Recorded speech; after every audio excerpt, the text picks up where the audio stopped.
Nothing happens in Stellaris without resources. In this video, I'm going to explain each one and what it is used for. I plan to cover ideological resources like influence, unity, and technology in their own videos. You can view all of your resources at a glance along the top. The first number represents your stockpile, and the second is your monthly gain or loss. The first resource is energy credits, which both acts as a currency and as electrical energy. It is generated in numerous ways, but most simply via the generator districts on your planets. If you open the market, you are able to buy and sell resources with energy credits. It is also used for upkeep of buildings, districts, ships, starbases, megastructures, and more. The next resource is minerals, which is a representation of raw ores and, well, minerals. It is used to build planetary districts and buildings, as well as in the manufacturing of alloys and consumer goods. It is also required for the upkeep of lithoid pops. It can be most simply produced via mining districts and is abundant in space, harvested by mining stations. The next resource is food, which is used for the upkeep and growth of organic pops. It is almost exclusively produced via agriculture districts and hydroponics buildings.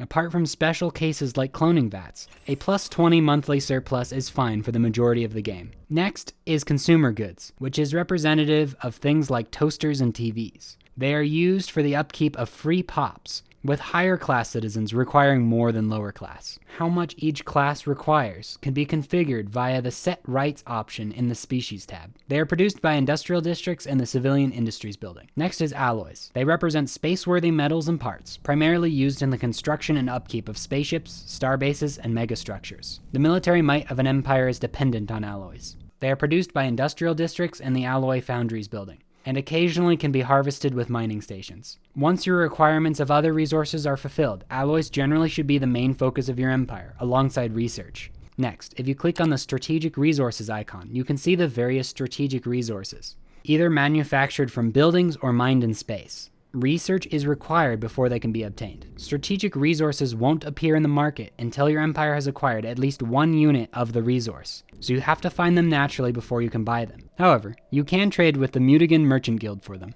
Volatile motes, exotic gases, and rare crystals are the most abundant strategic resources, and are used for higher level military ship parts and building upgrades. They can also be used to enhance military vessels empire-wide for a monthly upkeep via the Edicts tab.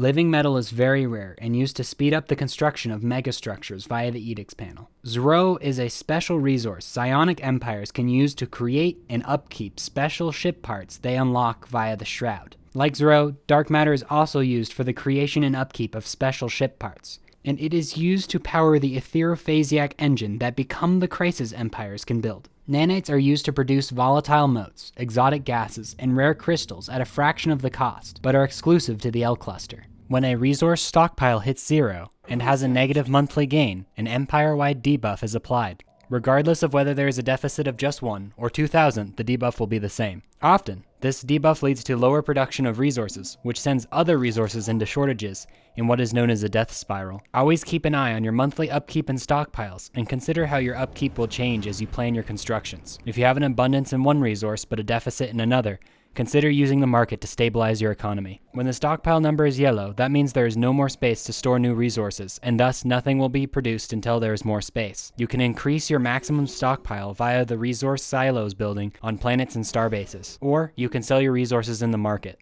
When buying and purchasing in the market, you pay a fee, starting at 30%, but can be reduced via traditions and being the leader of the galactic market. As more of a resource is bought or sold, supply and demand changes the price of the resource. For example, when I buy 1,250 alloys, it doubles the price of alloys. Inversely, selling 1,250 alloys drops the price of alloys. Buying in bulk only applies this change in price once, meaning it is cheaper to buy 2,500 alloys with one click of the plus 2,500 button than 10 clicks of the plus 25 button. The price will slowly return to its default value over time. You can also set up a monthly trade with the Add New Monthly Trade button. Holding Control when clicking the plus or minus will change the number by 10. Holding Shift will change it by 100. And holding both the Control and Shift will change it by 1,000. Thanks for watching. If you want to see more Stellaris guides like this, the link to the playlist is in the description.